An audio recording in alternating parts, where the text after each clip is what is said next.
This is the Lone Crater YouTube. We hope this video helps. You start by opening Funimate and creating a new project. Import the clip you want to reverse straight away. Once the clip is in the timeline, make sure the project aspect ratio matches your target platform so the reverse looks right. If you have multiple clips, trim or arrange them now so you only reverse the intended segment. This avoids extra steps later.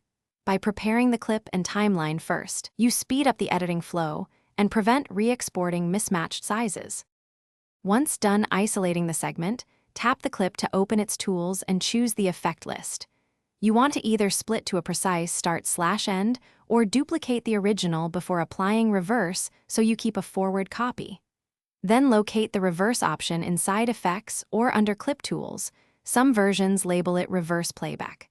Apply it and preview. Make sure audio behavior is set. Either reverse audio to or mute it, because reversing video will invert sound. After applying reverse, play the full sequence to confirm timing and transitions. Adjust speed or add a crossfade if the cut feels abrupt. Once satisfied, export using the resolution and frame rate matching your project settings. This preserves quality. Save to camera roll or share directly. If something goes wrong, first retry previewing. If export fails, check available storage and Funimate permissions, then restart the app. That simple troubleshooting step fixes most common export and permission issues quickly. Thanks for watching. Consider subscribing if we helped you.